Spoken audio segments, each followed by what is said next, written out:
Good morning, good afternoon, good evening, wherever you are in the world.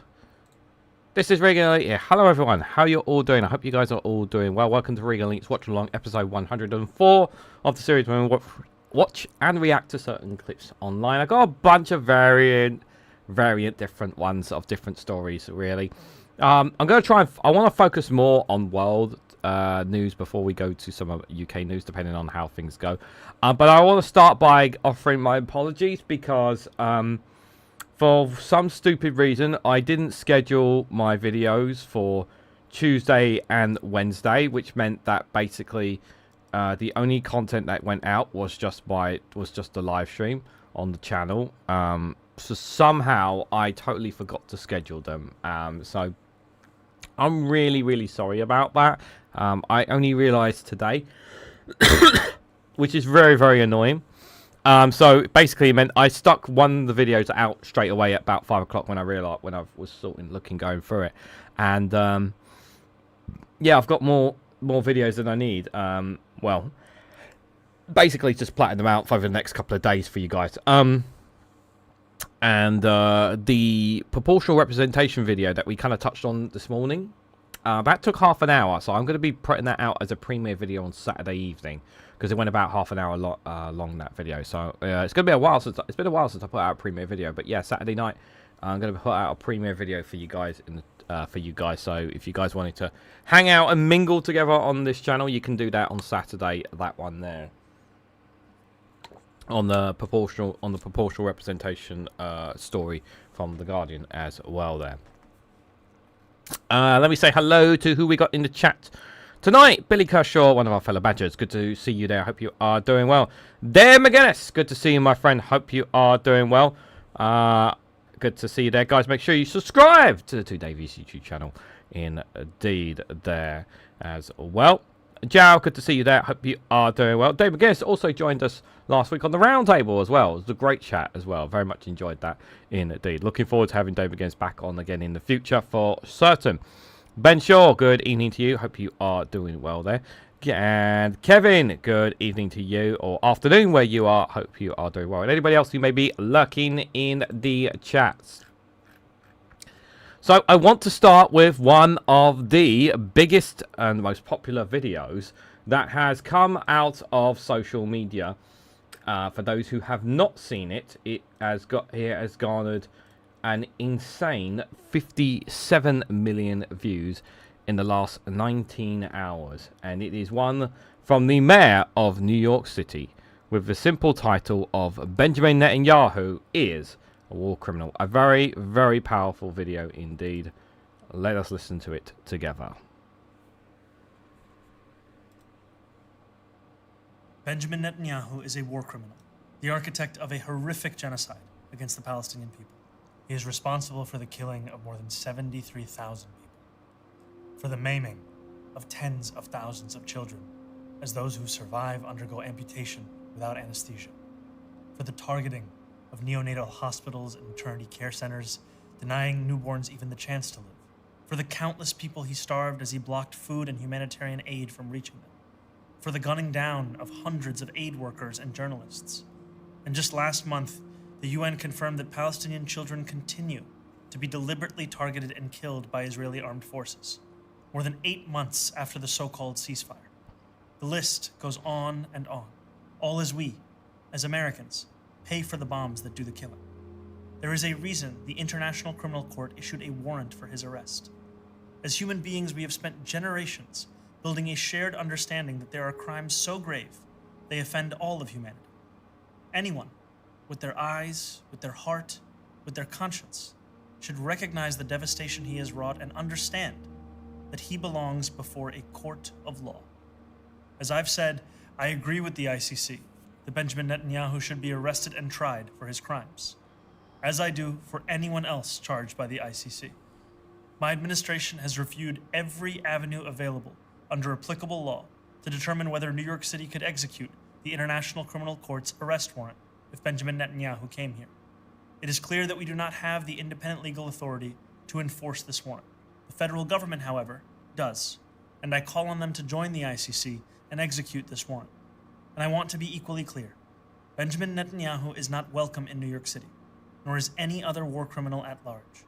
While we cannot end the genocide on our own, we can decide whether our silence will become another weapon, and we can examine every tool we have to defend the humanity and dignity of all people. That is my commitment to you. Very, very powerful video indeed, without a shadow of a doubt. I thought this was probably, without a doubt, one of the most powerful speeches that Mondami has ever done, ever. And it struck the right tone with it as well. Understandably so, the right-wingers are losing their absolute, the right-wingers and Israeli lobbyists and whatnot, they're all losing their absolute bloody red toe rag over this. But I think, I feel sorry that he doesn't have the power to do anything to stop Netanyahu, as many of us do feel powerless to a certain extent about what goes on in the Middle East, what goes on in Gaza. And I understand that anger, I understand that frustration. It is really infuriating that our leaders continue to ignore what is going on there. It's really frustrating, and it really does question us as human beings, questions us humanity, because people will look back on this time and will say, in the future they will say, what was mankind doing when these people were being killed? Why wasn't people protesting? Why people standing up? Why weren't people doing enough? And people will say there was, but a lot of them were silenced, a lot of them disappeared, a lot of them were gagged. Too many are being gagged. The truth is that they can't continue this cover up forever. The truth is, the world knows what is going on. Everyone can see it. And we have to continue to call it out for what it is. And those who are accountable need to be called out as well. The United States government, British government, and other European governments, anyone associated with the support of this, needs to be called out and held accountable. And Mondami is right. Court of law must be allowed to be played out. I only wish that would come to pass. I'm not so hopeful that it will happen. But I appreciate the power in his speech. The fact that 57 million views on X alone tells you, that's just on X alone, that's not on other social media. That alone tells you just how powerful this speech was and how damning it is of Israel. And it's good that it got the reach that it has, because they will not be happy about this. But we need to speak about it. Minus a few words, that speech could have easily been made before October the 7th. It could have been. But Zoran Mondami was not New York mayor at the time, though, to be fair to him. Impersonator, good evening to you. Hope you are doing well. And you, Chow, thank you for the plug of the YouTube channel, for the Two Davies YouTube channel as well. Much appreciated there. I did say I was going to do more of UK later, but considering we are touching on Gaza, I want to point you in the direction of a group of people who do some tremendous work when it comes to calling out Israel here in the UK, and that is Declassified UK here. And I want to share this very powerful piece that they put out earlier today on Twitter. And no doubt, I do recommend, if they also have a YouTube, I'm pretty sure they have a YouTube channel and a website called Declassified UK. Do give them some support. They really do try to go after Israel and accountability here. And here, Israel's largest arms firm angrily refuses to answer questions from independent media at an arms fair in England on Monday. They have been invited to the Farnborough International Air Show, despite being requested by French authorities to cover their stands in black drapes. Why cover in black drapes exactly? So let's have a watch together here. You want to report me to the police because I'm a journalist? Do you understand in this country we have a free press? So something quite crazy just happened. A guy from Israeli Aerospace Industries followed us down the road, demanding to see our passes to show we're journalists, and so he's going to report us to the police. Absolutely unbelievable. I'm at the Farnborough Air Show in the English countryside, where people are enjoying the sunshine and watching pilots perform tricks. But behind me, inside those hangars, arms firms are doing deals, and this year, controversially, they've invited to the table 3 of Israel's largest arms companies, despite the genocide in Gaza. Remember the Prime Minister of the United Kingdom, the new Prime Minister of the United Kingdom, Andy Burnham. Remember, you know, he's saying, remember what he said in his video with regards to Gaza? Just remember that, guys. This is the first time since that conflict began that Declassified has been granted press access to an arms fair like this. And we want to go and talk to those companies and see why they've been allowed in. It'll be, obviously, I think it's 57 million, that video, David. But without a shadow of a doubt, there'll be it will have gone viral on other social medias as well, without a shadow of a doubt. And yes, not enough. There is never enough people to see it. That is for sure, my friend. I'm Phil Miller, I'm a journalist. Is it possible to speak to your CEO today, Martin Fawcett? He's not here. He's not here today. I'm afraid we haven't Okay. got any availability. Okay. It's just we spoke to some fathers of British military veterans, and their sons were killed in Gaza by an Elbit drone. And it looks like you've been displaying that on the screen today. There's nothing we can do that is going to make you satisfied, so you're not going to get an interview. But is it not a bit insensitive to be displaying drones that have been used to very kill misinformed, British so I think military you should veterans? walk away. Are you disputing that an Elbit drone killed British military veterans in You're Gaza? misinformed. The Hermes 350 drone. It's fine to move on. You're denying that it killed British military veterans in Gaza. You're not going to apologise to their families? I have no comment to say. Nothing to say at all. Nothing to say, sir. Sorry, no. And how many children in Gaza have Elbit drones killed? I don't need to ask you a question, sir. Please move on. I've just spotted another Israeli state-owned arms company here at Farnborough Air Show. It's called IAI, Israeli Aerospace Industries. They're a major player in the Israeli arms industry. I'm going to go and see if they'll let me look around their chalet. Can I help you? Yeah, hi, I'm a journalist. Is it possible to have a look around? No. No? No press allowed, or...? IAI's security then began taking photos of our camera crew, even though they were clearly identified as media. You just said you wanted my name so you can report me to the police. You just said that. So now you're lying as well. Do you understand in this country we have a free press? Journalists are allowed to ask companies questions.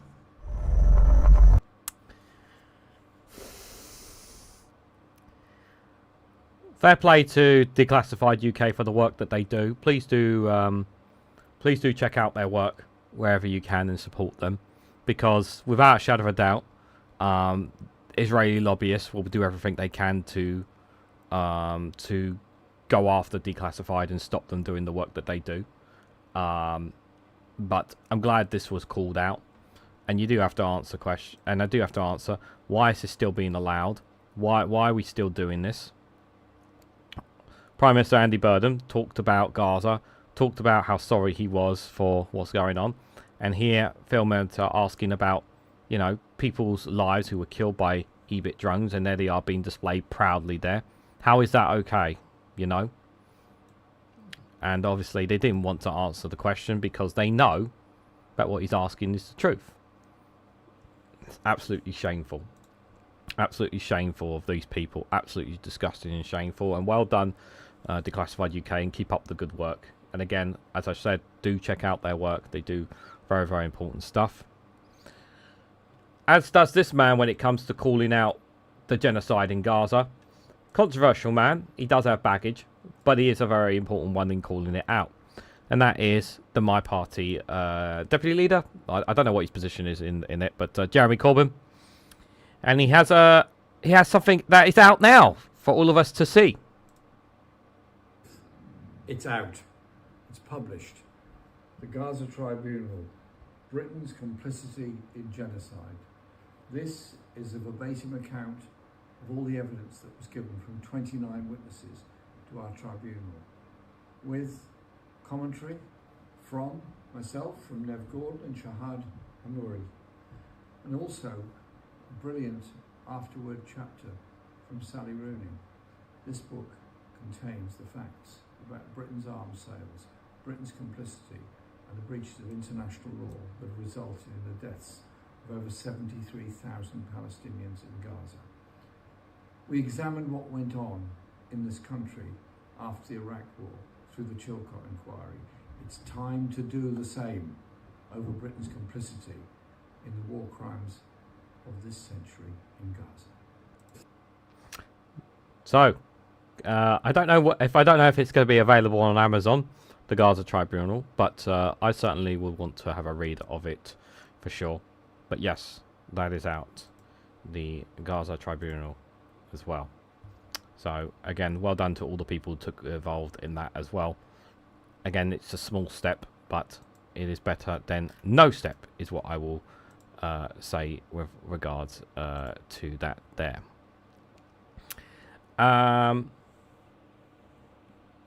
The one other random story before I go into stories from America with regards to the Iran war, I just wanted to share this story. So some of you guys may have heard this from some of the short videos that I put out a while ago, that the French government were looking to introduce a law banning social media for under 15s, and they have done it apparently. According to Channel 4, France has passed a law banning social media for under 15s, becoming the second country to do so and the first in Europe. From September, they will not be able to open new accounts, and age verification will be required on all new accounts. And then from January, everyone in France must prove that they are over 18 to access social media. President Emmanuel Macron welcomed the move. France has passed a law banning social media for under 15s, becoming the second country to do so and the first in Europe. From September, they will not be able to open accounts, and age verification will be required on all new accounts. Then from January, everyone in France must prove they are over 15 to access social media. President Emmanuel Macron has welcomed the move. So yeah, the clock is ticking on every single child under 15, basically, when it comes to their social media. A blanket. So yeah, it will start trickling, but yeah, when it hits January, boom, loads and loads of children are going to find themselves absolutely screwed. And yeah, it's not really gone as well as I would think in Australia since they introduced the social media ban. But France are just going straight for it. We're not fixing the issue, really, when we discussed it before. Not really fixing that issue, are we, guys?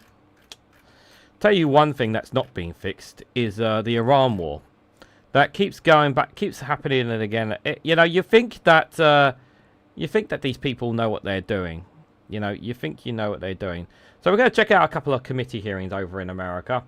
Oh, you know, the intelligence of some of these American politicians. Or shall we say the intelligence of some of these Trump administrations here. Yeah, it's pretty bad here. So we're going to start with this one with Representative Sarah Jacobs here, where Mike Waltz, who clapped back at Mike Waltz here. Yeah, these you're going to hear a lot of these today, guys. It's a lot of arse kicking from some of these politicians trying to defend the indefensible of this war and the justification for it all. Because, to be honest, there is no justification for any of this war at all, in my view.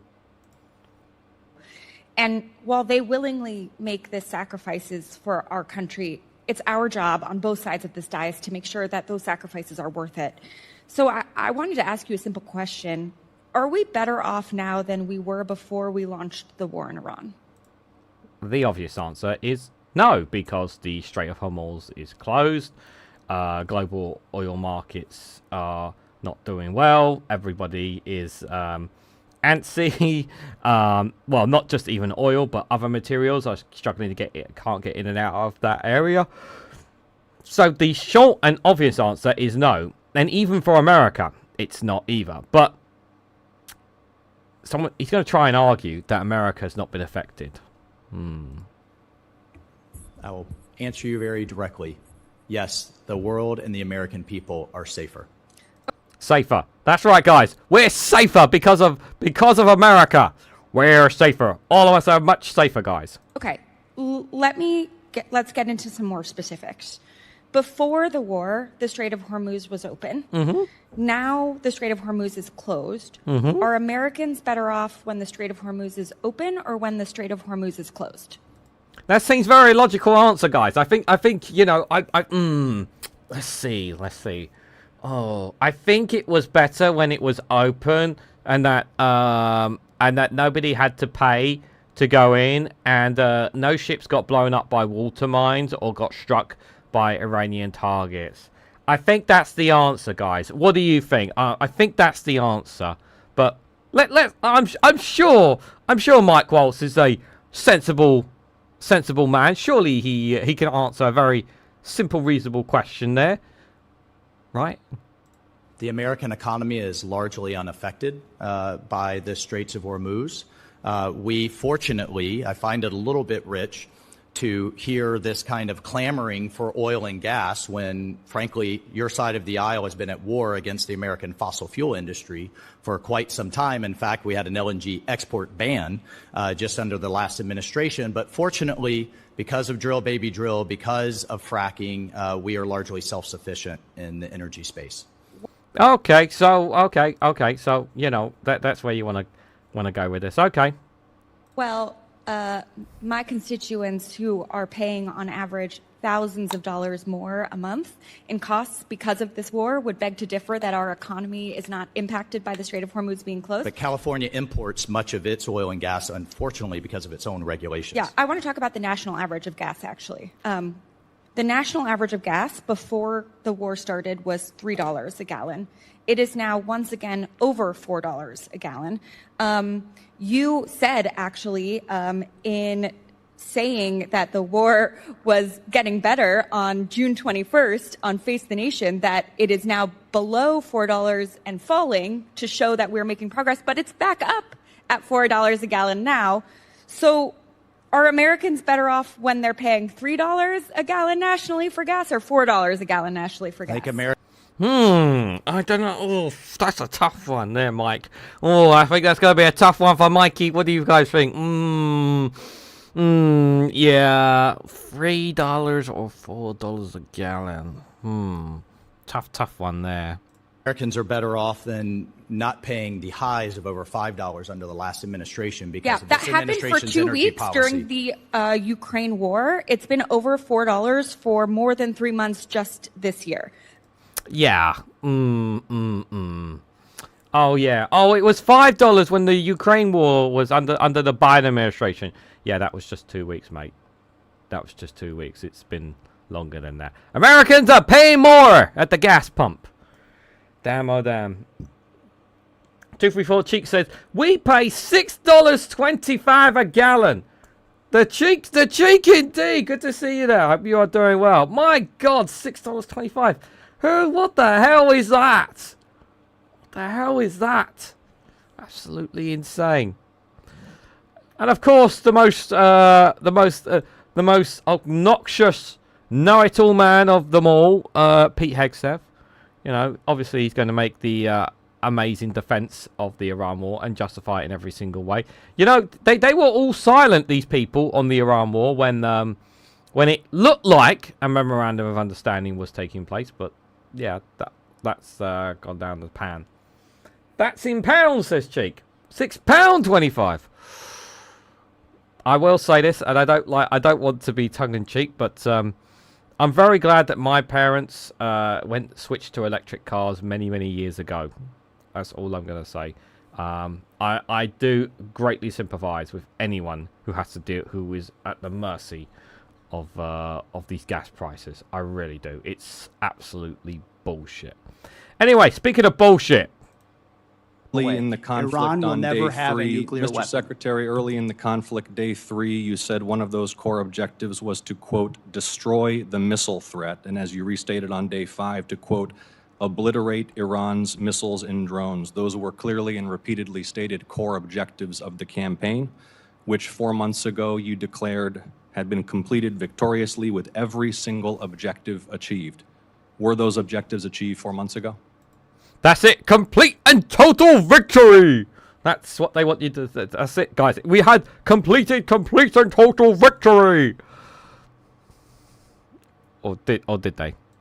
No one ever stated that every single missile was gone. Ultimately, combat ineffective means they're not able to dig them out of their UGFs and shoot Had at the us. missile It threat doesn't mean they been don't have defeated underground 4 months facilities ago? where they put missiles in them and hold on to them because they're the world's largest state sponsor of terrorism. So we never expected they would stop having capabilities to shoot. The question is at scale against an opponent like the United States of America, which went toe-to-toe with them and Iran couldn't. You stated on handle it. March.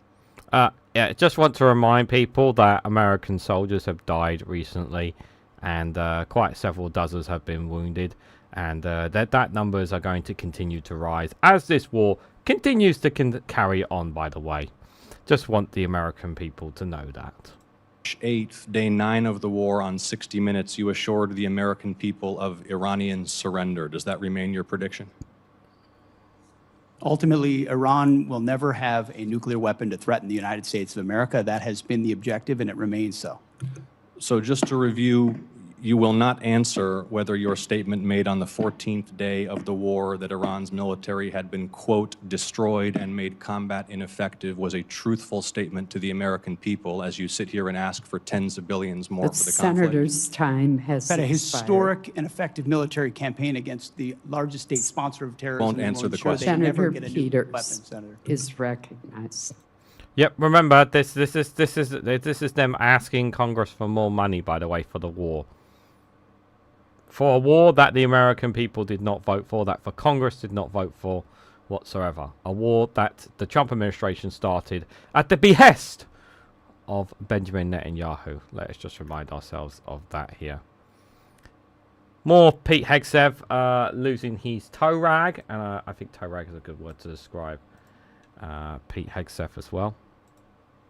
I will tell you how I use the word failure, because I use the word failure to their leaders. You, sir, are the failure. Do you have a new estimate about what the war has cost us so far in this, the 5th month of the first year of this war in Iran? Senator, the estimate we have as of today is $37.5 billion. That's going to go up. That's going to go up. It's gonna cost the American people a hell of a lot more. 37.5? Nah, we're going to be asking a little bit more money out of our American citizens for this war. This great battle for them. Ah, dear, oh dear. Shame on you and others who call this a quagmire and a failure. If you listen to my comments, you would have heard me say how amazing our warfighters are. I heard failure. And the word heard, I heard exactly what you said. I will tell you how I use the word failure, because I use the word failure to their leaders. You, sir, are the failure. Not the men and women who are on that front line, not the men and women who hold up their honor with distinction. But if there's a lack of a winning strategy, they're in harm's way. Their leaders have failed them. Yep, pretty much. Their leaders have failed them, and they're going to continue to fail them, unfortunately, here, guys. But don't worry, CNN wanted to make it very easy to you to just explain just how... Pete Hegseth wants you to think you're fucking stupid, guys. I really... Oh, I know. I have to use the word fucking stupid because that's what Pete Hegseth thinks everybody is. It's fucking stupid. And CNN did the split-screen comparison of what Hegseth was saying months ago on the Iran war and what he's saying today. You couldn't make this shit up. Epic fury decimated Iran's military and rendered it combat ineffective for years to come. Iran's navy is at the bottom of the sea. They would try to impose their will on the waterways in ways that the world would not like. Call it a toll, call it a fee, call it an exchange, call it control. They would do something that they would try to hold it at issue. Then you've got shrinking American munition stockpiles. Last month, Hegseth was dismissing concerns, and it was even an issue. Today, it was a reason the military needs an urgent cash infusion. There is a crisis with those stockpiles right now in private industry. That is a manufactured story that the media wants to peddle. Congress. And ultimately, our stockpiles are great, and they'll only get stronger. We face critical shortfalls that threaten our ability to also simply pay our service members, rapidly replenish equipment and munitions, and sustain vital operations without disruption. But there is one question where Hegseth never seems to waver. And it's this one. Who's to blame for all of this? The disaster of what the Biden administration budgets gave us. It was not a priority to fund the Department of Defense under Joe Biden. It's a neglect of the Biden administration. I mean, the Biden administration ignored hypersonics. I don't know what Lloyd Austin did for 4 years. Again, that goes back to the Biden administration of divest to invest. Biden. It's all Biden's fault. Biden didn't start the war. But apparently, according to them, it did. Familiar names. Titles missing. Over and over. But not the one currently in the Oval Office who decided to engage in this war. No. But apparently, it's all Biden's fault, guys. It's all that crooked Joe Biden. Crooked Joe Biden was responsible for this billion. How many kids could feed? True, Cheek. How many kids could that feed? Hope they will wave their red hats and call Trump when the bill arrives for them to pay.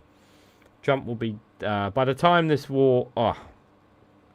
I was going to say by the time this war finally comes to an end, or the cost for it all, Trump will be dead in a ditch. But, you know, considering he's 80 years old. But they're pumping him with everything, with every single drug that they can to keep him alive for as long as possible. And they will have to pay with $1. That will be, this is my estimation, worth half of what it is worth today. But I did not finish my degree, my friends. So for every $1 they spend, they'll have to pay $2, and I am being optimistic. Oh no, they are so screwed, America. I mean, we're screwed already. We're screwed because we're outside the EU, and we're getting screwed because of Brexit, and we don't want to go back into the EU. But America's even in a bigger screw job. Let's put it that way here. Pete Hegseth once again defends the indefensible here. Gets eviscerated on live TV. What a surprise. Secretary Hegseth, like most Americans, I've had a lot of trouble following this administration's contradictory statements about the war. On April 8th, you said, and I quote, "Their missile program is functionally destroyed, launchers, production facilities, and existing stockpiles depleted and decimated and almost completely ineffective." Mr. Secretary, Iran has been firing at U.S. military bases in the region and its ships for the last week. How is it possible, if their capabilities were, quote, functionally destroyed 3 months earlier, as she claimed, for them to be doing this now?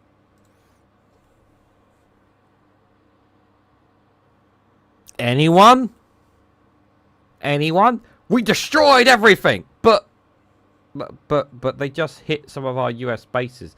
But we destroyed everything.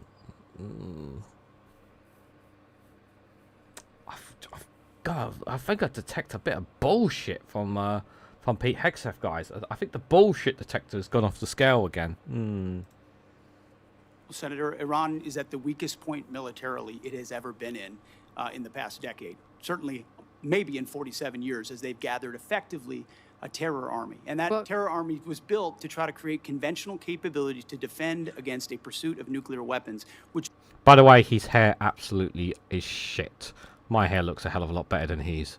meant thousands of ballistic missiles, many of which we have destroyed, others of which they have put inside facilities and hidden in underground facilities. And that's what terror regimes would do. So I acknowledge they still have capabilities, no doubt.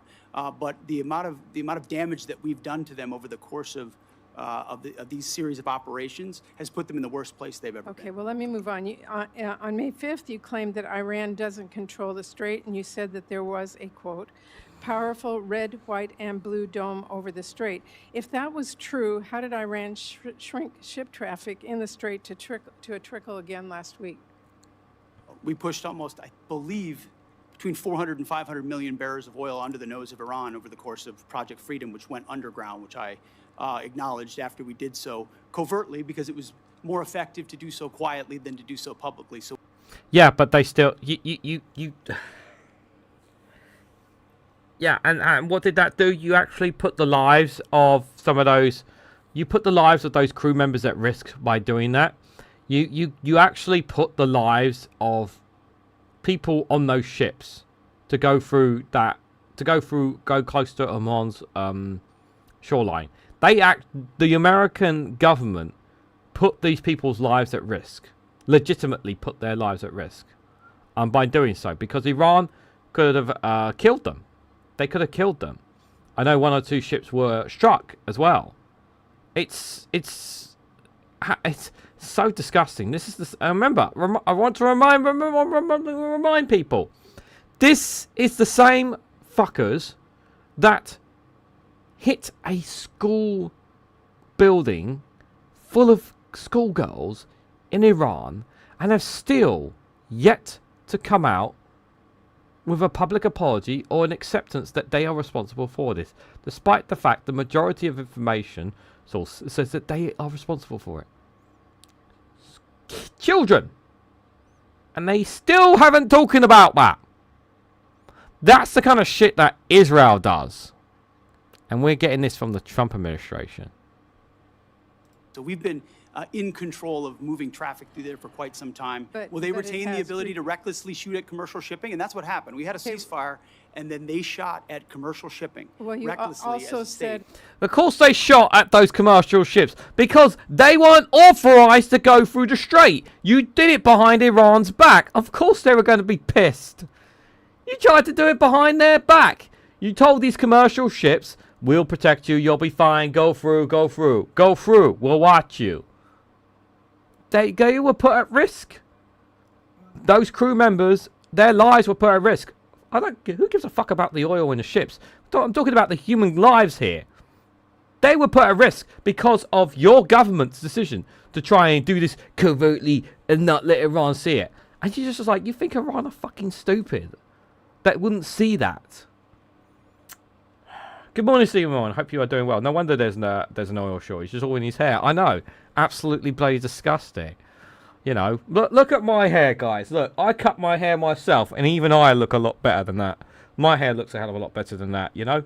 At that same press conference, and I'm going to quote you, you urged Iran to, quote, let innocent ships pass freely. These international waters belong to all nations, not to Iran to tax, toll, or control. Last week, President Trump said the U.S. would charge a 20% toll to each ship to pass through the state. So based on your opposition to tolls, did you talk to the president out of that idea, or did someone else? Iran's not charging tolls, and they're shooting at ships right now. But Trump said that he wanted to charge a 20% toll. We have a blockade right now of all Iranian ships and Iranian ports, and it's effective. My time is up. Right, okay. Of course he's not going to answer the question, but, you know. Broil cream, says Cheek. Broil cream, oh my god, I remember that. What was that, like 4, 5? It's probably £5-6 now, probably, in the shop. Man, when I used to work in retail, broil cream was like £3.29 or something. It's probably like 5-6 quid now. That stuff. Probably. Anyway. Jao says, Hegsev looks like he was just intimate using his head with a cow. Probably. Yeah, he probably was doing a lot of there indeed. Hegsev was just exposed for the utter joke he is. Watch this exchange. Senator sinking their ships has not affected their ability to effectively close the Strait of Hormuz. We had US boats that surrendered to Iranian ships under the Biden administration. Blame Biden! It's Biden, guys! It's Biden! You were completely aware that the Strait of Hormuz could be closed, and obviously sinking their ships has not affected their ability to effectively close the straits. We had U.S. boats that surrendered to Iranian ships under the Biden administration. So their Navy was effective in expeditionary ways in the past. We're talking about a war you started, not a situation in which oil was flowing freely.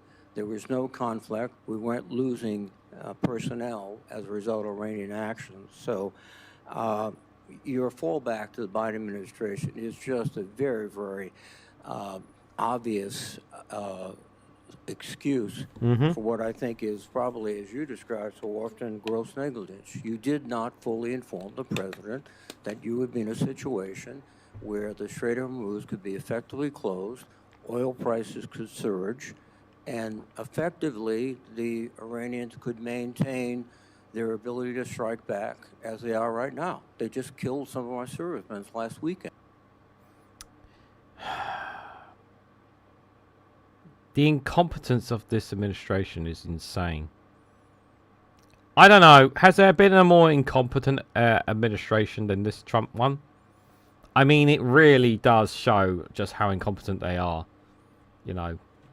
Remember that I think there was 1 or 2 generals walked out when they were said they were going to do this as well. American generals, because they knew just how fucking stupid this idea was when they started it. And they can't get themselves out of it. Lou here absolutely eviscerates Mike Walsh here. These ones are really, really powerful here. I do like Representative Lou. I think he's very, very good. Service members are in the Middle East risking their lives in the war with Iran. How many U.S. troops have been wounded in the Iran war?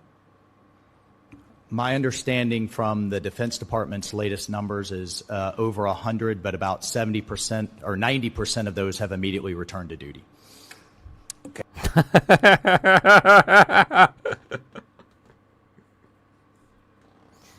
They're all fine. They're fine. No, nobody died.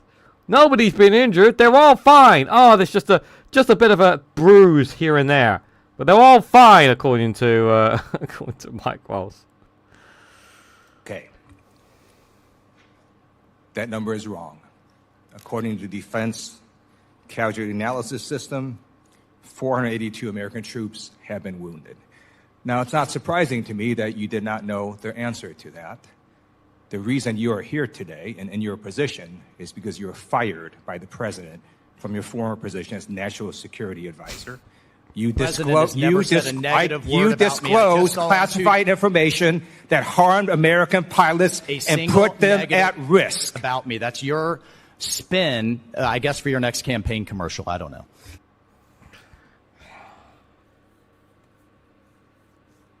Thanks for reminding us that this guy actually got fired by Donald Trump. Hegseth hosted a Fox News show on Sunday. He's a junk. He's repeatedly been fired from previous jobs for incompetence and for theft. He is the best the US can come up with. Yep. He is the best that the US can come up with. He's a great example of Donald Trump and his administration, leading by example. I mean, that's literally what he's doing there.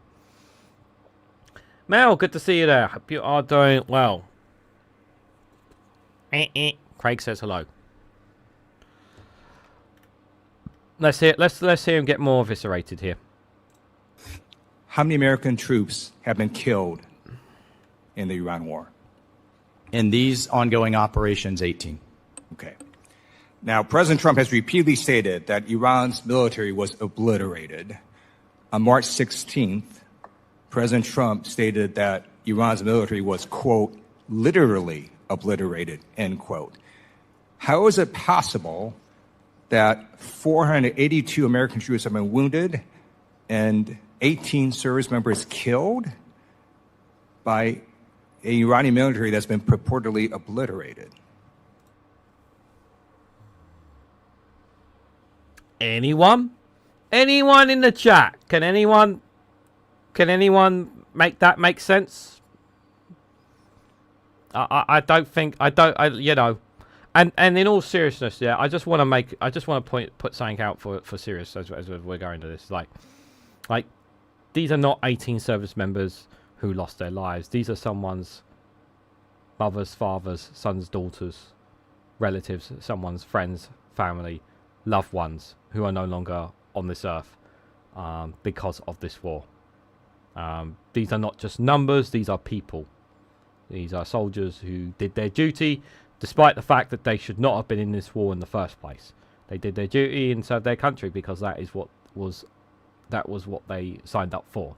And they have lost their lives for a war that no one agreed to, except for Netanyahu and the Israeli government. And I just want to remind that there. Christina, good evening to you. Hope you are doing well. Good to see you there. And Martin Brisk as well. And anybody else who may be looking in the chats. The Iranian Navy, Air Force, air defense system, and industrial capacity have been massively damaged, if not completely ineffective. Yep, but you still had 18 service members die and 482 wounded so far. But apparently it's all been severely damaged. But okay, you make it make sense.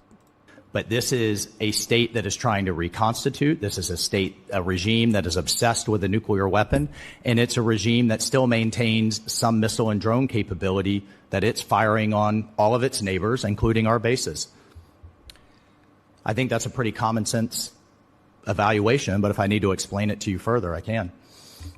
You need to explain to American people how an Iranian military that's been purportedly obliterated killed 18 U.S. service members and wounded 482 As you service know, members. 7 of those service Well, members died in a plane crash. Let me finish my question. And has struck multiple U.S. facilities in the Middle East repeatedly. Yep. And this is where he gets angry, and rightfully so. It's going to be a bit loud here, guys. So I'm just warning you now. But remember, troops, these aren't just soldiers, these aren't just numbers. These are, like I said, people's lives as well. I'm here as the UN ambassador, but I'm happy to refer you to Pete Hegseth, Secretary Hegseth's testimony yesterday.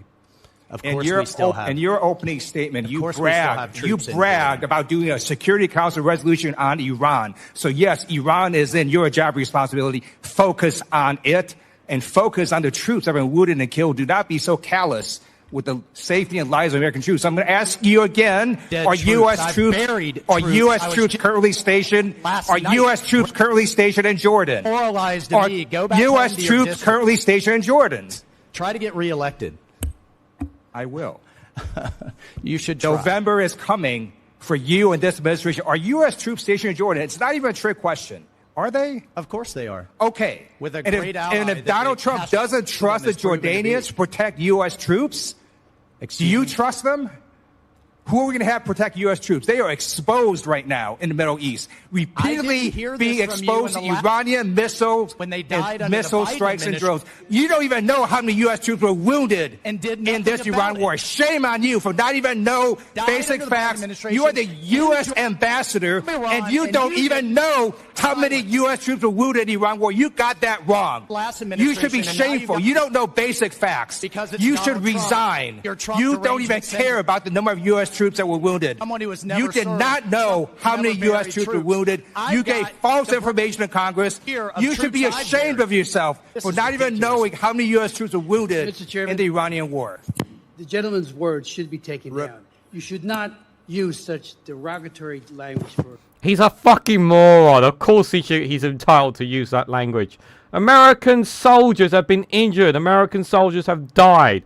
And this ambassador doesn't give a two fucking shits. For the distinguished ambassador. Seriously, I know you're upset, but nothing you in the bring last dishonor administration. on yourself. Zero. Politics and the worst of it. He lied to Congress. He gave a flat-out false number, minimizing the number of U.S. troops wounded in Iran. Mr. Chairman, that's what he did in his first answer to my question. It should be recognized that the ambassador is a 27-year veteran of the military. Thank you.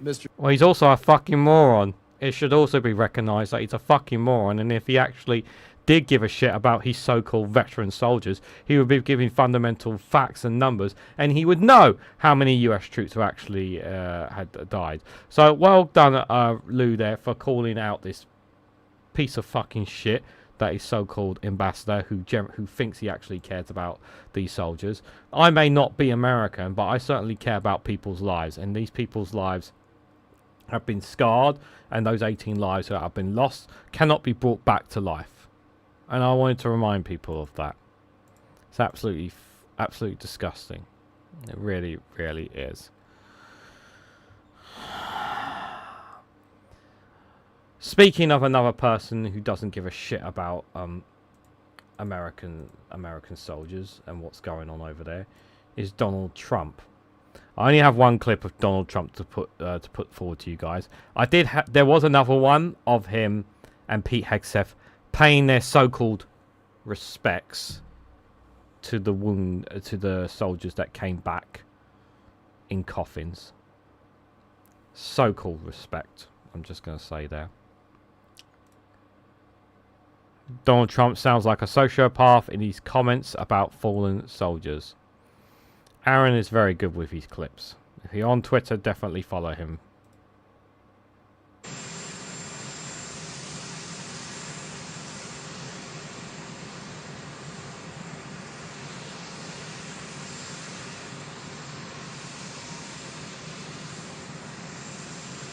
Some of you are going with us to honor our heroes, and they are indeed great heroes, actually.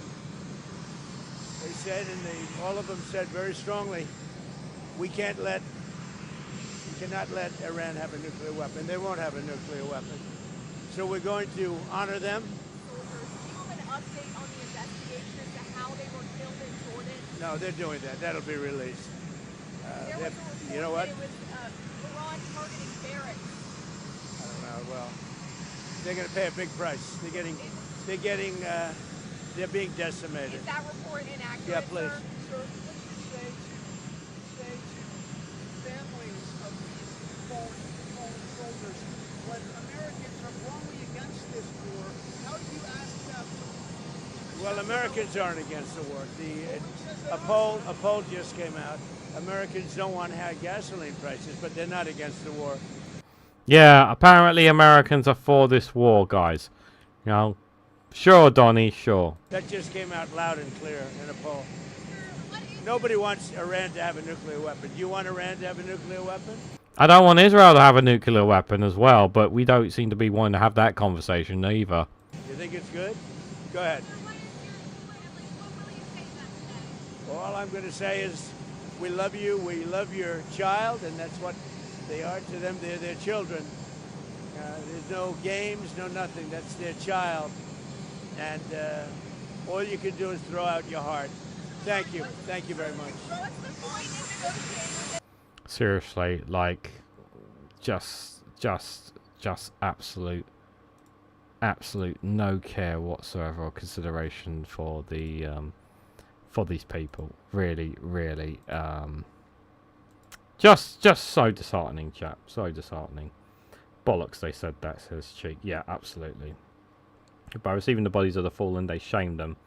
Odin won't send no Valkyrie to collect Trump or any of them. They was thinking to held them on ashes.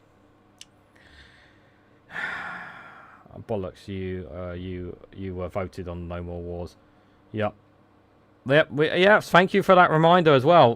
They were promised no more wars. There'll be no more wars. I will be a peace president. I'll be a peace president. Literally his words.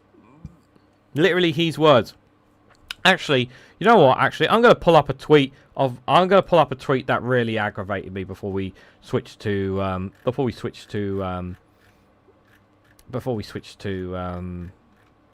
stuff in the stuff here. All right.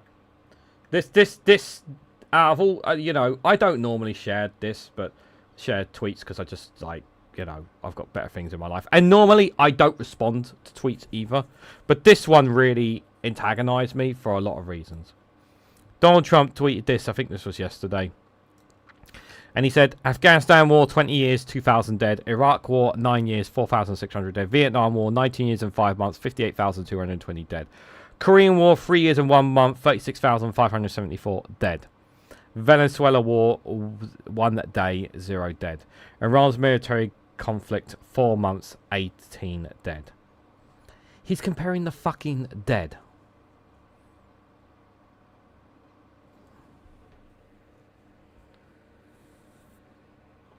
These are not fucking numbers. These are people.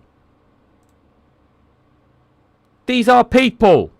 They're not fucking numbers. They're humans just like you and I. Everyone who is listening to me right now. These are people. These are human beings. Their lives cut short because of these wars. And as I like to call them, manufactured wars. Wars that should not have happened. But because of politics and bureaucracy, people's hunger for war, people died needlessly. And people are still dying needlessly today because of so many conflicts around across the globe. All for money and power. And to make that comparison, 18 dead is just as unacceptable as 36,000 dead. Just as unacceptable as 58,000 dead. Whether it's 1 or whether it's 1,000,000. It's all fucking terrible. Every single one of them.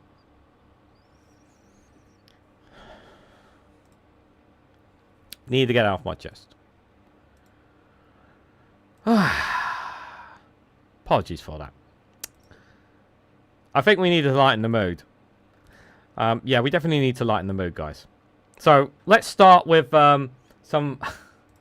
We definitely need to lighten the mood, and what better way to do that with listening to some kids in Clacton, guys? This is not AI. This is a legit video. What you're about to hear. This is a legit video, so we definitely need some common sense here. And believe it or not, guys, there's some common sense kids living in Clacton. Check this out.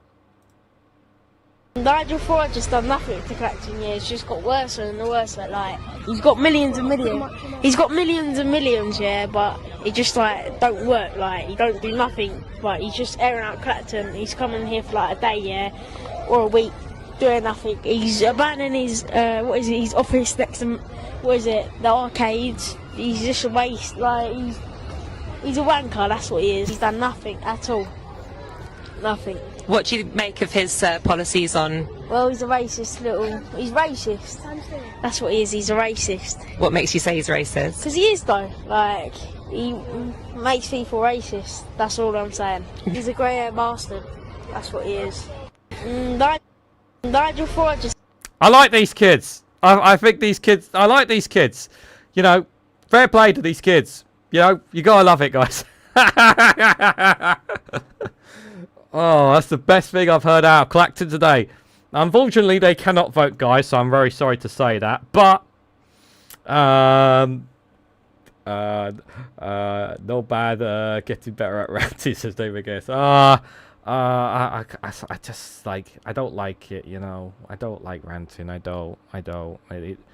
I'll let you vent your anger about it, David, if you want to on it. But, there's hope. Yes, there is hope. There is hope. Yes, there. The problem is that these kids don't have a vote. No, they don't. But how often do you... But in all seriousness, guys, how often do you see clips when people are talking to voters and all the time it's always older voters, always older voters. It's never younger voters. And here you finally hear some younger voters. Makes a goddamn change, doesn't it? Makes a goddamn change indeed. Much needed. Much needed for sure. Let me 1 second. I just want to put. Yeah, should I share that? There, that'll be funny. That'll be funny later. We'll share that one later. Anyways, Nigel Farage. How's Nigel been doing, guys? Does he have a massive campaign group behind him? Is he, you know, is there thousands of people sculling towards him here? Well, despite everything you read in the mainstream media, here in Clacton, the reaction is absolutely incredible. People want change, and they're coming out to support Nigel. It's been terrific. It's been an amazing reaction this afternoon here in Clacton.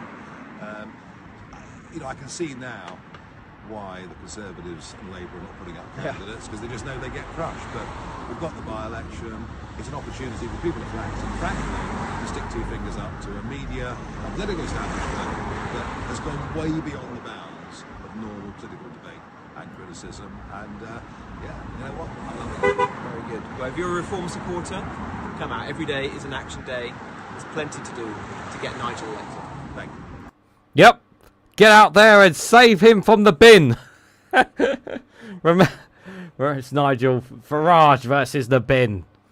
Put him in the bin. Oh dear, oh dear, oh dear. Vote for Binface. Yes, this channel Reganelite is endorsing Count Binface. Please cast, if you are from Clacton, please cast your vote for Count Binface. Indeed. I'm sorry to my friend Alex Political X, who wanted me to endorse the Reform EU candidate, but I've got to put my vote in the bin, you know, for this one. Sorry. You know, I think Count Binface might, you know, if he gets, look, I mean this sincerely, right? If Count Binface gets, if Nigel Farage doesn't get 90% of the vote, that's embarrassing. You know, it really, really is. Twats, yes, 2 twats. But apparently, you know, lots of people have been out to vote for them, but they're just standing on the side of a street here. I mean, 1 or 2 people honked their horns. Was it honking their horns, telling them to fuck off, or idiots that were basically supporting them? I don't know. Let's the big deal with the rubbish cheek there as well. Yeah. I mean, let's just refresh our memories, because it's always good to refresh our memories about Nigel and how crypto could put Farage into number 10, because, like, even though things are shaky right now, it's still possible, guys. It's still not impossible. Reform's first detailed policy wasn't about immigration. It was actually about crypto. And that matters because a huge amount of their financial support comes from crypto. We are about to place our Bitcoin order. That's Nigel Farage announcing a multi-million-pound investment in crypto from a company he's personally invested in. So why is Nigel Farage so involved in crypto? Maybe it's because he was given £5 million from a crypto Thai-based crypto billionaire. Maybe, just maybe. Maybe it's because that it's much, much harder to trace crypto. He thinks. Nigel Farage puts his support down to the fact that it is a leveller. He sees it very much as a wealth creator. He compares it to the sort of Thatcher era Big Bang that enriched so many people who previously had nothing. However, critics don't see it quite like that. They see a man who is heavily reliant on crypto billionaires and the crypto industry more generally for his success in the polls and perhaps propelling him into number 10. Reform's reliance on crypto billionaires is really quite pronounced. Currently, they are the best funded political party, but if you strip out the money that they've received from crypto billionaires, they go from ranked number 1 to 3rd behind Labour and the Tories. Oh dear, what a terrible shame. If that was to happen, that would just be so awful that they wouldn't be getting any more money from crypto billionaires. Oh dear, what will the party do then? Reform's policy on crypto is broadly to deregulate and create one of the most crypto-friendly environments, certainly in Europe. Yes, yes, Mr. Putin, can you send me some more money my way? Literally, that's literally it. Like, how can we siphon some Russian oligarchs to send money to Nigel Farage? Yeah, we'll do it through crypto. Deregulate it all so that they can't see see where it all goes, guys. If not the world. It's not just the party that's benefiting. Let's remember, Nigel Farage has received an undeclared £5 million gift from a crypto billionaire called Christopher Harborne. It was for security! He said it was for security, guys! That's what he said. In recent months, I've been speaking to people around Nigel Farage, and I have been detecting a growing sense of unease about the scale at which Nigel Farage's personal interests seem to be overlapping with his political ones. There is so much more to this story, which I've been investigating now for months. You can hear it in my 4-part podcast. Well, that might be worth listening to then, isn't it? Who funds reform? Speaking of reform, again, I'd like to remind you all that tomorrow as well, Reform Watch with myself and Graham Price of Power to the People tomorrow night at 8 p.m. I should point out for tomorrow's live stream that Graham Price has not been feeling well. He's been feeling a bit under the weather lately. He messaged me today saying he's not been feeling great, but he still intends to do tomorrow's live stream for us. So obviously I just want him to be okay. He's just been feeling a bit under the weather. Cross fingers that he's okay for tomorrow evening. Even if he's not, we will still do the show. We will still cover Reform Watch because we want to expose as much of the Looney Tunes around them as possible. And yes, please do subscribe to Graham Price Power to the People's YouTube channel. Ellie has just put the link in the description. Thank you for that very much indeed. Just remind you that's tomorrow at 8 o'clock. I also want to just a quick reminder as well that my broadband provider said they were going to be doing maintenance work tomorrow. So cross fingers, I have no internet issues tomorrow with both live streams. So I just wanted to throw that out there, possibly as well. Hope nothing happens there. We already heard from the kids. But just remember, Ben Habib reminding everyone here, I really, you know, I'm not a fan of Ben Habib, but there are times where I have to sadly agree with him here. And, you know, I'm sure people can see through Farage's claim that he cannot be bought. For $89.99, he's prepared to say anything, including endorsing the IRA. His claim that he rejected Musk's money over Tommy Robinson is equally untrue. It was Elon Musk who rejected Nigel Farage. Nobody can buy me. Nobody can bully me. Nobody can tell me what to say. You want some evidence of that? Elon Musk. All right, Elon Musk, who was holding out offers potentially of very large sums of money, not for me, but for the party. But he asked me to do a series of things, to say a series of things. What happened with Elon, by the way? Why did you fall out? Because he wanted me to come out publicly and support Tommy Robinson. And I said, I can't do that. I said, you know, he wanted me to come out and talk about deportations of illegals before we had a plan. Nobody. Allegedly, of what he said. Yeah, and I hope you have a great birthday. This comes from your good friend Aidan. Now, it's a bit early in the day, so all I've got actually is coffee, but I hope you enjoy a few pints with the lads tonight. Up the rah. Yeah. But you sure, guys? Nigel Farage can't be bought. Apparently he can't be bought, but sure. Thanks for the reminder, Ben Habib, even though I don't like you.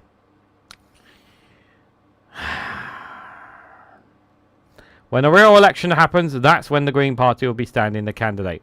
Zach Polanski said the Greens Party are not formally endorsing Count Binface and that Clacton voters have a deeply depressing choice between him and Nigel Farage.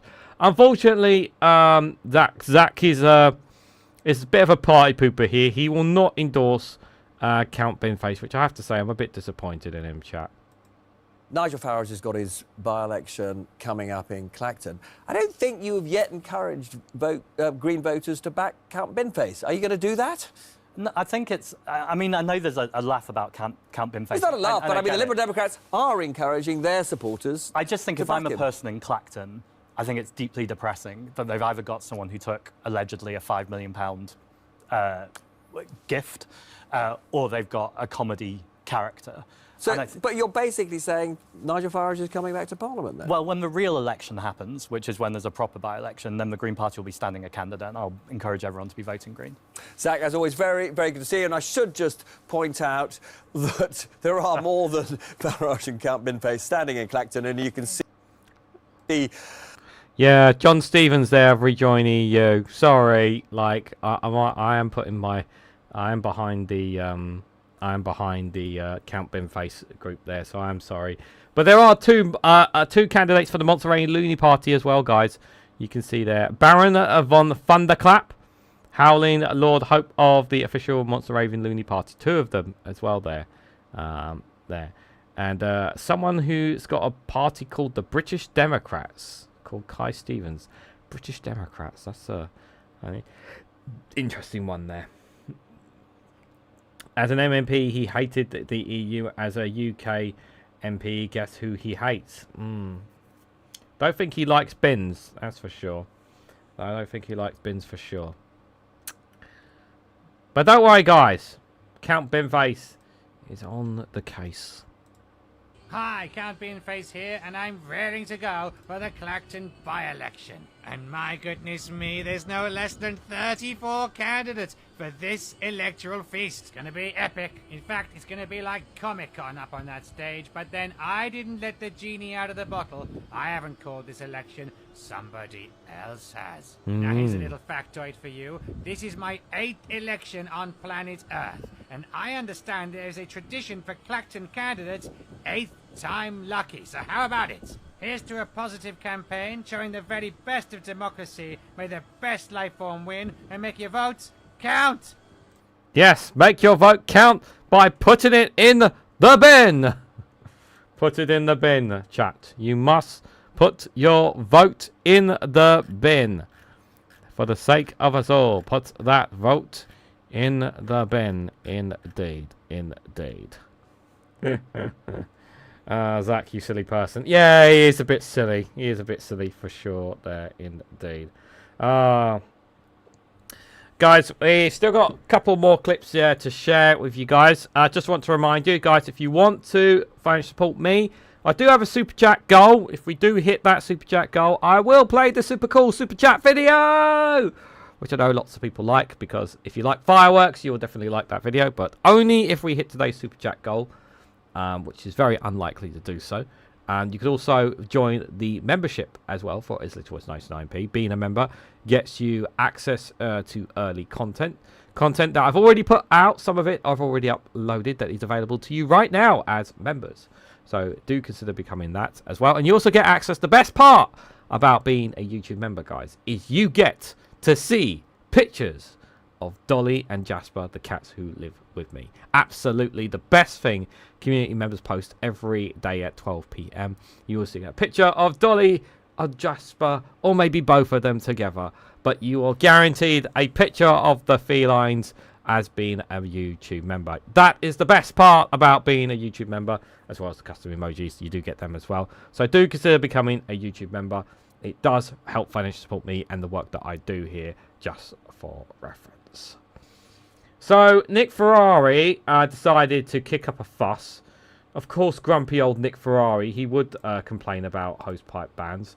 Here he is whining and bitching about it. And he's saying, when is Mr. Burnham going to get a hold of the water industry?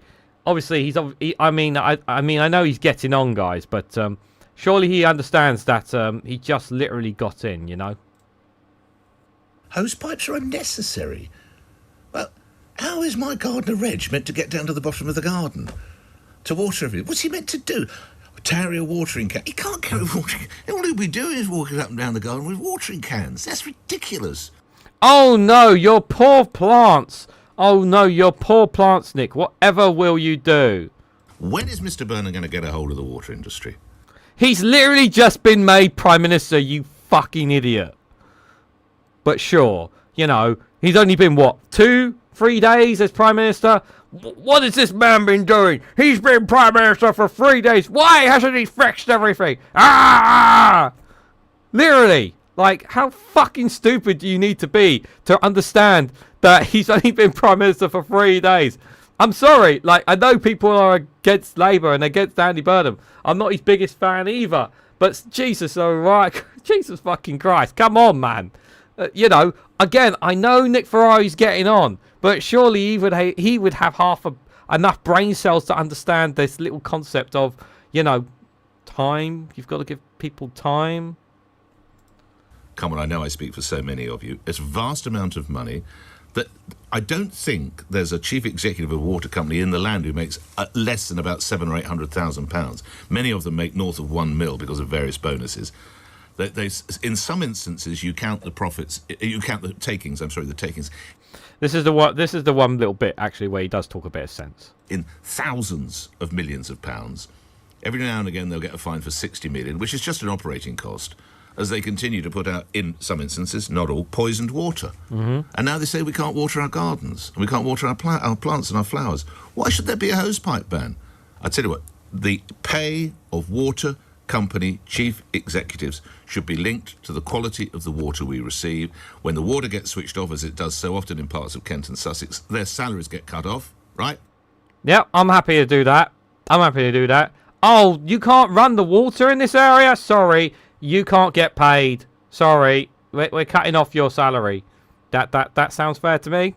Every day that you are not providing water, every day that you are providing water that's poisoned or polluted, you will not get paid. I agree. I think that's definitely a very good thing. Yeah, I would definitely endorse such an idea. But yeah, Grandpa here obviously is incapable of understanding that Andy Burnham's only just been Prime Minister for just a few days. You know, we do have to apply some common sense. I know people want to throw Andy Burnham under the bus straight away, but we do have to understand that it has only been a few days, okay? Let's just be fair there. Did anyone hear about the mug in Oxford who wants a referendum to leave the UK? The mugs in Oxford who wants to leave the UK. I haven't heard of that, Thomas Gunn. I have not. Anyway, good evening to you, by the way. I hope you are doing well. Good to see you there as well. And Christina says, nationalise your water, same as Scotland has. Yes, that's exactly what John Sweeney mentioned. He said to Andy Burnham, take a page out of our book. That's what he said as there. And, oh, God, think of the wealthy individuals, guys. Think of the poor, wealthy individuals here. Leave people alone so they can create wealth. Businesswoman Emma Sinclair says, Andy Burnham is rightfully terrifying the richest Brits. Oh, no, guys. The rich might have to pay more taxes. Oh, no. What a terrible thing. What we've seen in this century, right from the beginning of the century, is earned incomes flatlining for a huge majority of people, even quite well-paid people, and people using capital gains totally legitimately, not to have to pay tax at income tax levels. Now, if they were to equalise, you're talking about a £12 billion increase in resources. It's pretty hard to argue with his analysis of what's gone wrong, isn't it? Look, ultimately, Neil Kinnock is a socialist. I'm sure he's a lovely man. He's fortunately for me been out of politics for a long time. I don't subscribe to his view about how to grow the economy. And oh no, I can't support such an idea. You're asking me to pay a little bit more taxes? What a terrible idea! What a terrible thing to say. How to compete on a national stage. So I'm not asking for Singapore. If I wanted Singapore, I wanted a tax-free existence. There's a bunch of places I could choose to go, which I don't choose to go to. But I am choosing for things not to be made worse. And Andy Burnham is rightly terrifying many of us who work very, very hard, Tom. As you say, leave people alone if they work. Leave people alone if they create wealth. Oh, yes, leave people alone if they work. Okay. Well, I'm sorry, but, we're asking the richest and the wealthiest in society to pay a little bit more. We're asking businesses who are making record profits to pay a little bit more tax to help, I don't know, the poorest in society. But obviously that's a bit too much for you. That's a bit too much for you to ask. But if you want to fuck off somewhere else, please do. If you don't want to pay a little bit more tax just so people can actually, get by to another day while you sit in your luxury yachts or whatever the fuck you do for a living, please feel free to go fuck off somewhere else, Sorry, but it just needs to be said, chat, The arrogance of these people. They have enough money. They have enough money to have a fabulous life until the day they die. For a lot of people, it's a struggle. It's not just a struggle. It's survival. It's not a life. It is survival every single day, scrambling to make it to the next day. Whereas this arrogant bitch thinks that, oh, you can't be asking us to pay a little bit more tax. No, fuck you. Pay more taxes so that we can actually help more the poorest in society. Or fuck off. Sorry, it's just as simple as that for me. I'm so sick of these wealthy individuals who don't want to pay a little bit more. Like, I'm sorry if you want to have another savings account or open up some more bond market or buy some more shares or whatever the fuck it is you do with all your money, is sit it in, assets and whatnot, and you don't want to pay a little bit more tax. Sorry, but that needs to change. We kind of need the money. We got like starving children in the UK. Yeah, let's remind ourselves, we have starving kids here in England as well. That's still happening. Yeah. But, obviously we need to keep the wealthy happy. The working poor can teach her a thing or two. She's nasty. Yeah, I would really like to. I challenge her to do an ordinary job like some of these struggling people. See how long she lasts in the NHS. See how long she lasts as a social care worker. See how long she lasts, doing some of the day-to-day lives that some of these ordinary people do. I challenge her to do so, but she wouldn't. Give her a small boat, says Ellie. Give it. Yeah. You can go out on a small boat. Yeah, get her out on a small boat. So in response to this live stream this morning, Andy Burnham spoke about the about prison releases. So obviously the comments that were made by West Street and Shabima Mahmood were unacceptable, And Andy Burnham was asked about the perpetrator of PC, Andrew Harper's, and his response was quite interesting. And Prime Minister, just finally, is it acceptable for members of your cabinet to be joking about the early release of prisoners at a time when people like the mother of PC Harper are desperately worried about the early release of her son's killers?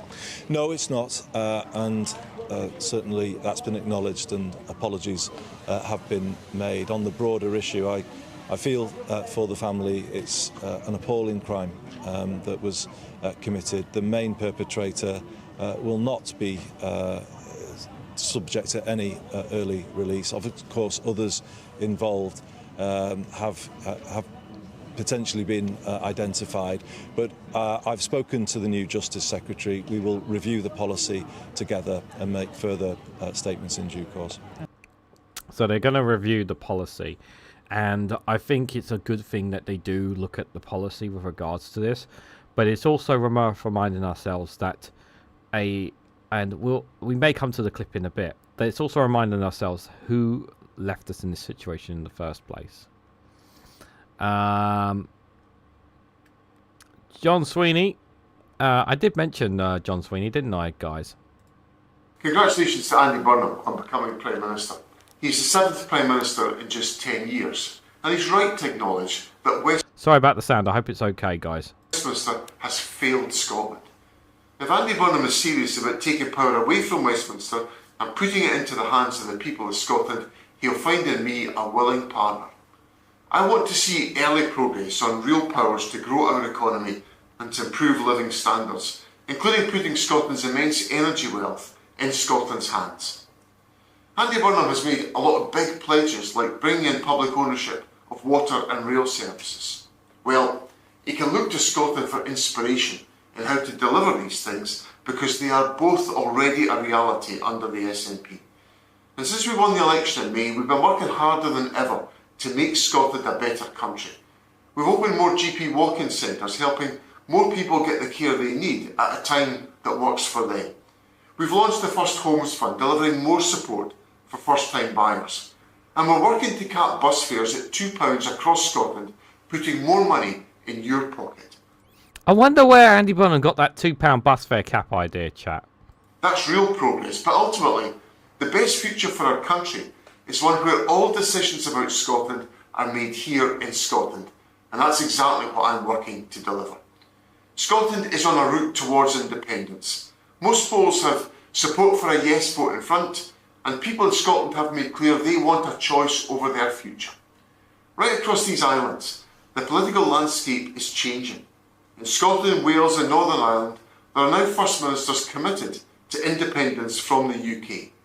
So I want to work with Andy Burnham and with the other First Ministers to build a modern and equal partnership between the nations of these islands for the benefit of us all. Very nice speech from him. Yes. The reality is that is the direction we are going, and the United Kingdom will break. It is just a matter of time. That's all it is. Even German states has more autonomy than every UK country, says Thomas Gunn. Jow says, by the way, EU citizens with houses here pay their taxes in their home countries if they are residing here, and the money is regulated at an EU level in physical correction, so we get our taxes too, says Jow as well. Oh no, not numbers on a bus. Yes, numbers on a bus. Yes. Pay taxes has a foreigner about 4 times plus, says Jow there. I don't mind. They don't mind driving on the streets that we pay for, says Thomas as well. Yep, indeed. Yeah. The cheek, thinking she's the only one who works hard, get a job in a care home, missus, then come crying to me. Exactly. Exactly. Independence for Scotland, England, Wales, and the United Ireland. Yes, Ireland. Yeah, islands obviously are very much more challenging indeed. But yeah, I do hope that does come there. Cap the rich, tax the rich, tax the rich, tax the rich, tax the rich. I don't know if I truly agree with Lewis Goodwall here, but there's a part of me that gets this and there's a part of me that doesn't get this, but I'm just going to play it for you guys here. I do find this obsession with Oxbridge, and certainly some right-wing newspaper and commentators' obsession with Oxbridge, pointing at a Labour cabinet, or any cabinet for that matter, doesn't matter the colour, but any cabinet, and saying, aha, look at all of these people who've reached the top of politics. Many of them, including the new Prime Minister Andy Burnham, are from pretty modest, pretty ordinary backgrounds. They work very hard to get to some of the top universities in the country, and they have used that springboard, that social mobility that many of these people, these same commentators and same newspapers say that they want and desire, and have used that social mobility to achieve the apex or get to the apex of our national political life. So I have to say, I find it a little bit irritating that basically there is this criticism of kids, for people from working class backgrounds who grew up working class, who have got to the top of society. For me, Asma, I have to say, I think it is tinged with more than a little bit of snobbery.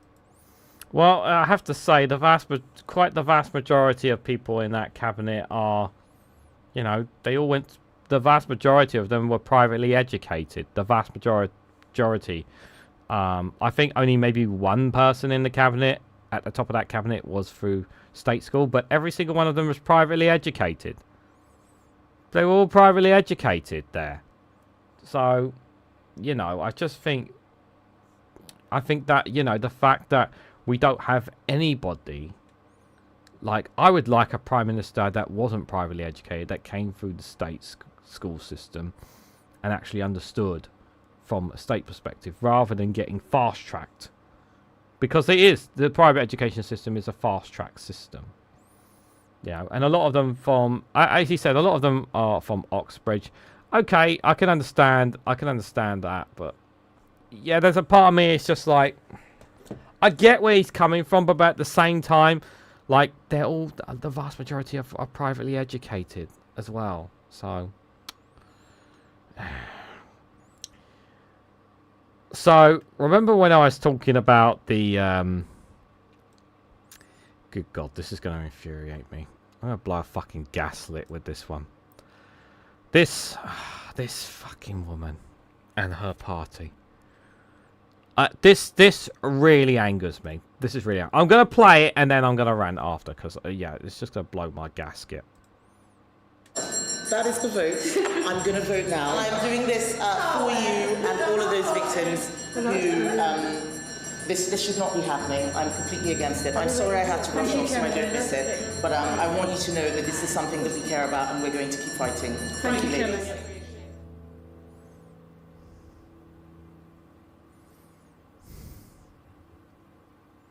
I think all this is doing.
In doing this, and I know the politics is a funny thing, right? There's no like rules about if you do this, it leads to that.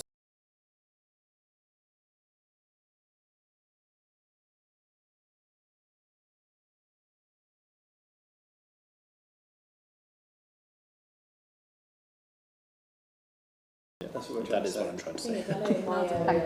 And my view is that we have to send a message that the people who did this are going to be punished severely, and that means serving the full sentence, not getting early release, so they can walk around and troll the people whose lives they damaged so badly. Yeah, if only we knew who was responsible for our fucking criminal justice system that is in, guys. I wonder who was responsible for it. Just acting as if these men have served their punishment. Everybody else who's a victim is getting a lifetime punishment for what they did, and you can't walk away from it. The same day that law came out was the day that I received my letter to say that my child rapist was going to be freed.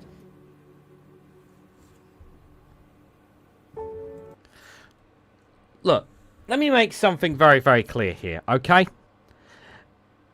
It fucking infuriates me that these fucking bastards, these conservative bastards, and they are fucking bastards, the whole fucking lot of them here, these lot. This is why sometimes I despise the Conservatives more than Reform. I really, really do, guys. I really, really do sometimes. I really do. And I hate thinking like that. But to see them here, listening to these victims, listening to their stories, and pretending, because they don't fucking care, they are pretending to care about these people. They don't give a fuck about them, because if they had any shred of fucking decency, of any morality, or of any care, they would have never let the prison system, the criminal justice system, fall as fucking flat as it did when Labour came to power. They are responsible for this, okay? Now, you can argue all you want about some of the policy decisions and that what Labour have done in terms of letting people out early. And yes, criticisms about letting certain people out is absolutely outrageous and it should not be happening. And I 100% agree with those criticisms. I agree with that. We should not be letting these kinds of people out streets early. They should be serving their full sentence. I agree with that. But we would not be in this fucking situation if it wasn't for the 14 years of you guys in power. And it angers me so much that you have Kemi Badenoch, who was in the fucking cabinet, who knew the shit was happening. And here she is sitting here with them, acting like she actually fucking cares about them. She actually acts like she fucking cares about them. And I don't care that she's a mother. I don't give a shit that she's a mother. She's a fucking liar. She really, really is. I really cannot emphasize how bad things would be if she was to become Prime Minister. Like, honestly, this is the kind of stuff that boils my blood so much, guys. And I hate this because you are using these victims as political tools to enact your own policies. That's the thing that angers me the most. These women are being used as political weapons. And again, I have to stress this. Yes, Labour should not be letting these people out early. I'm not arguing that. I 100% agree with the victims and what the Conservatives say on that. But we also have to remember who is responsible for our system being in this place, in this place in the first place? And that is them. They are the ones responsible, and I cannot stress that enough.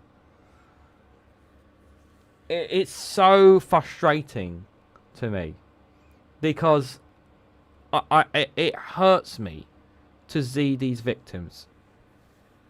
It really does.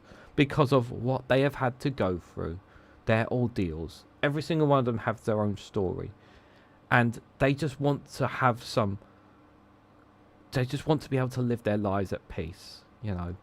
They just want closure and they want to move on with their lives. They don't want to have these conversations. They don't want to bring it up again. They don't want to talk about it again. They don't want to. They just want to move on. They want to let go and they can't.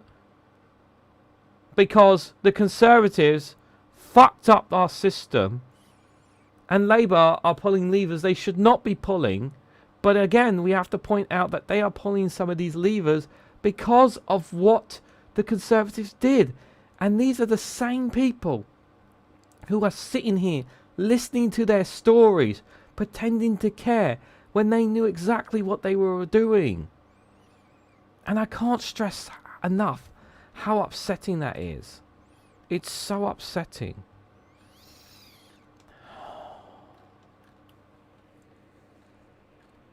It's really upsetting, guys. Yeah, it's never getting rid of the stains. They're even limiting the type of jobs that they can have and where they can go even after doing their time. Thank you, Steve McMahon, for the 20 New Zealand dollars. Thank you for the super chat tonight. As you guys know, I don't monetize my live streams, so I don't make any revenue when I'm on these live streams. This is to avoid getting copyright strikes if I play any clips that may infringe on some form of copyright. Because I don't want to lose, I don't want to risk it. So, thank you for the 20 New Zealand dollars. I appreciate that. The fact the UK is one of the few countries in Europe that does not seriously punish and limits the rights of effing rapists is really a crime. Yeah. It's really infuriating. And again, like, I hate the fact that the Conservatives, who are responsible for our criminal system being in the situation it is jumping on this and utilising this to make themselves look like they're the good guys, when they are the ones who are responsible for the situation we're in the first place. There's so much more I wanted to cover, but I've ran out of time. That being said, I think we need to end on a bit of humour or a bit of laughter. We need it, chat. We need it to see ourselves out here. I left the UK in January 1997, never looked back and never will return to that shithole, says Thomas Gunn. I'm sorry to hear you say that, Thomas. Wherever you, I don't know where you are where you are right now, but I hope your life is a lot better. Look, I will say this. Look, I have many friends. I have friends and family that I have here in England that I very much care about. This country is not perfect. It has a lot of problems, as I've mentioned many times. But you know, you know, maybe one day me and my partner will move to Ireland, but maybe one day. But you know, we're here because, you know, we like to be associated with a lot of people that we know. You know, given the given the current situation, I don't blame. Yeah, everyone's story is different as well. So I'm gonna end on this one. It's a bit of it's a bit funny. It's just typical. It's typical America. Typical America. This video is called courtroom drama. So these actually happen inside courtrooms. Unbelievable, guys. This is unbelievable. Some of these women and the language that comes out of them is just ridiculous. Honestly, you're going to a courtroom, and this is some of the clothes that they wear, and it's just some people, guys. I just get out. What? I didn't even say anything yet. You are not allowed in here dressed like that. No way. I mean, what do I wear then? I've never been here before. Have someone outside the room. Go. So, like, do I come back, or is this like jail right now? Just get out. You need to leave and return properly dressed. Properly dressed for what? Coming up to a podium for 2 minutes? For respecting the court. I respect the court. I just don't respect pretending yoga clothes are offensive. I won't argue with you. I'm not arguing. I'm pointing out how ridiculous this is. One more word and you're in contempt. You are hereby sentenced to 9,999 years. Oh, hell no! Whoa! No! God, no! I can't. What the hell is this? What? You talking to me? You cannot come in here dressed like that. I came straight from work, okay? Sorry I'm not in a nun outfit. Watch your tone. Dios mío, este pendejo. What did you just say? 15 days for contempt. Ma'am, leave. You are not properly dressed. Seriously, I'm getting kicked out over clothes. Y'all trying to embarrass me when people in here got real charges? This is about decorum, not your case. Decorum, right, because my shirt is the big danger today. I said leave. No, absolutely not. Get out. Huh? Why? You cannot come in here dressed like that. What am I supposed to do? I work at a club. I slept at a guy's house after work. Are you really this stupid? I didn't...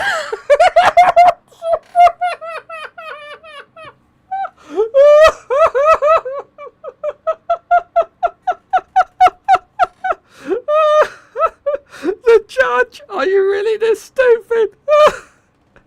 Like, come on, you've got to... Look, they just do not take... These women do not take the courtroom seriously. My God. What the hell are they wearing? They don't care, Zhao. They don't care. Jesus Christ. I didn't know I had to dress up. Unbelievable. Get the hell out. Who let you in here?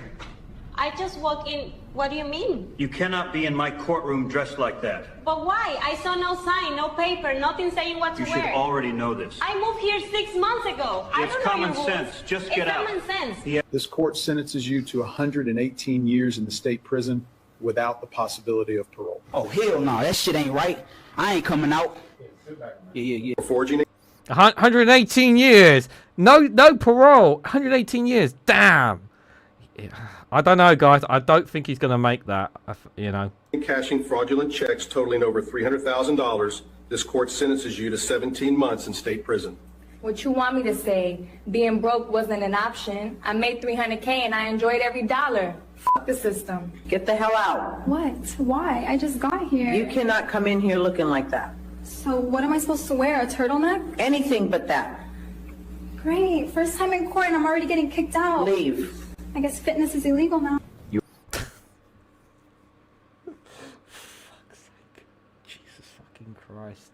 You're in a courtroom. Like, these women honestly have no understanding. Oh, dear. You are hereby sentenced to 1,007 years in prison. No, man. Sir, stand up. No, please. Damn. For your crimes, this court sentences you to 110 years in state prison without the possibility of parole. 110 years? That's whack, man. Some bullshit. For your crimes, this court sentences you to 200 years in state prison without the possibility Oh, y'all ain't of playing parole. this time, huh? You are hereby sentenced to 200 years in state prison. Oh, I don't care. All I got is time. You're hereby sentenced to 125 years in state prison. Yeah. And so what? I'll probably get more inside too. What you gonna do? Jesus Christ. Some of these guys are fucking crazy, man. Damn. You don't go to a gym. You don't go to a gym dressed as a judge. Yeah, exactly, Christina. Exactly. Like these. Like, come on. Like, you know, like, look, let me just say this. Look, how you dress out. Like, I'm just saying this as a man, right? Women dress however the hell you want. You know, in your own time. I don't judge women on what they dress, you know, out and about sort of thing. Literally, like, it's, you know, as somebody who is a wrestling fan and I like both male and female wrestlers, and you know what, like, I honestly don't judge people, you know, for that.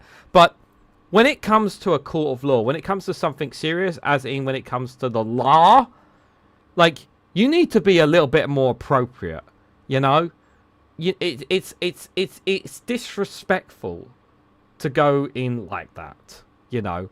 Oh, I just came from the gym, and it's just like I'm sorry, like, I don't give a fuck what your problems are. Like wear something a bit more, you know, with covering a bit more skin, you know, because you are in a court of law. Like, if you want to wear that outside, be my guest, you know. Your rights, your bodies, all that kind of stuff. But when it comes to the courtroom, it's the judge is in charge, you know. The judge is in charge. But yeah, absolutely absolutely insane. Absolutely insane, some of these people. Anyways, I hope you guys got a bit of laugh out of that anyway, guys. So thank you guys all for coming along tonight. Thank you guys for all your comments. Thank you for listening in. I very much appreciate it. Thank you, Steve McMahon, for the 20 New Zealand dollars, so that this live stream was not completely and totally didn't make any money at all off it. So thank you again, my friend, for your support. I very much appreciate it indeed. So yeah, that definitely does help me indeed. I want to just remind people just before I go, because this is really, really important. I'm still planning to do tomorrow morning's live stream at 11 a.m. and I am still planning to do Reform Watch with Graham Price, Pounds to the People, tomorrow at 8 o'clock. However, like I said, our broadband is going to be doing some maintenance during the afternoon. So there's a possibility that there may be some issues with the internet. If there is, I will put out a post and let people know. If there's not, then just there'll be normal time, excuse me, as usual. But Appreciate everybody coming out. Enjoy the rest of your evenings. I hope you, I genuinely mean this, I hope you found tonight's live stream informal, interesting, educational, humorous, funny, whatever it was. But I really do appreciate people coming out and giving their time for me. I really, really do. And thank you guys again. I really appreciate it. I also want to remind everyone that next month's roundtable will be on Thursday, the 13th of August. And that will feature myself, Daily Blase, Alex from Political X, who'll be joining us for the first time on the roundtable, and Mikey Famine of the Bin Podcast Network. So do join us for that show. I'm very much looking forward to it indeed. So on your way out, guys, if you can for me, please hit the like button, share this across social media, subscribe if you haven't already. Do check out my second YouTube channel, Reganelite Shorts, for additional videos there. And you can also find exclusive content on Rumble and Patreon as well. So thank you all so much for watching, and I hope to catch you all very, very soon.